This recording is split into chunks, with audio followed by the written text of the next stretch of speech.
টাঙ্গাইলে বিএনপির সমাবেশ আজ। লন্ডন থেকে ভার্চুয়ালি যুক্ত হবেন দলের ভারপ্রাপ্ত চেয়ারম্যান তারেক রহমান। সমাবেশের সবশেষ তথ্য জানাতে টাঙ্গাইল থেকে সরাসরি যুক্ত হচ্ছেন সহকর্মী আরেফিন শাকিল। শাকিল, সমাবেশে তো তারেক রহমানের বক্তব্য দেওয়ার কথা রয়েছে, সেক্ষেত্রে কতটা উচ্ছ্বসিত দেখছেন টাঙ্গাইলের মানুষদের?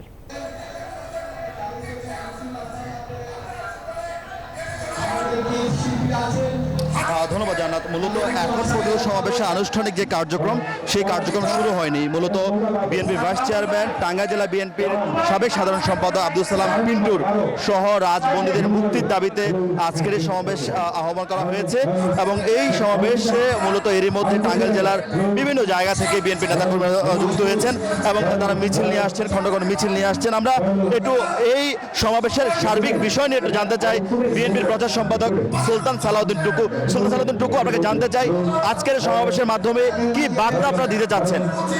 আমরা আজকের সমাবেশের মাধ্যমে বার্তা দিতে চাই দেশনেত্রী বেগম খালেদা জিয়া এবং দেশ নায়ক তারেক রহমানের নেতৃত্বে বাংলাদেশের মানুষ ঐক্যবদ্ধ হয়েছে। এই এলাকার নেতা সাবেক উপমন্ত্রী আব্দুল সালাম পিন্টু এখনো কারাগারে আছে। এলাকার লোকজন তার মুক্তি চায় এবং গণতান্ত্রিক আন্দোলনে যারা নিহত হয়েছে, শহীদ হয়েছেন এবং নির্যাতনের শিকার হয়েছেন, সেই সকল নির্যাতন এবং শহীদদের স্মরণে আজকে মানুষ প্রমাণ করতে চায় বাংলাদেশের মানুষ গণতন্ত্র চায়, কোনো স্বৈরতন্ত্র চায় না, কোনো ফ্যাসিস্টকে বাংলাদেশের জনগণ চায় না।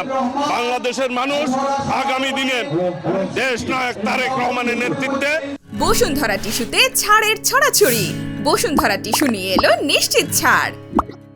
একটি গণতান্ত্রিক বাংলাদেশ চায়। ধন্যবাদ। সুলতান সালাউদ্দিন টুকু, বিএনপির প্রচার সম্পাদক, তিনি বলছিলেন তিনি বলছিলেন যে বাংলাদেশের গণতান্ত্রিক যে ব্যবস্থা সেই ব্যবস্থা ফিরিয়ে আনার বিষয়ে মূলত তারা যে কার্যক্রম হাতে নিয়েছে সেই কার্যক্রম অংশ হিসাবে সমাবেশ। আপনাকে যদি ছবি তো দেখাতে চাই, এর মধ্যে যেই স্কুল মাঠে এই সমাবেশ, সেই সমাবেশে কিন্তু বিপুল সংখ্যক মানুষ কিন্তু এরই মধ্যে এসে হাজির হয়েছেন এবং সব মানুষের একটাই বক্তব্য, দ্রুত নির্বাচন এবং নির্বাচনের মাধ্যমে একটি গণতান্ত্রিক সরকার প্রতিষ্ঠা করাই তাদের মূল লক্ষ্য। জান্নাত। টাঙ্গাইল থেকে বিএনপির সমাবেশের খবর জানাচ্ছিলেন সহকর্মী আরেফিন শাকিল।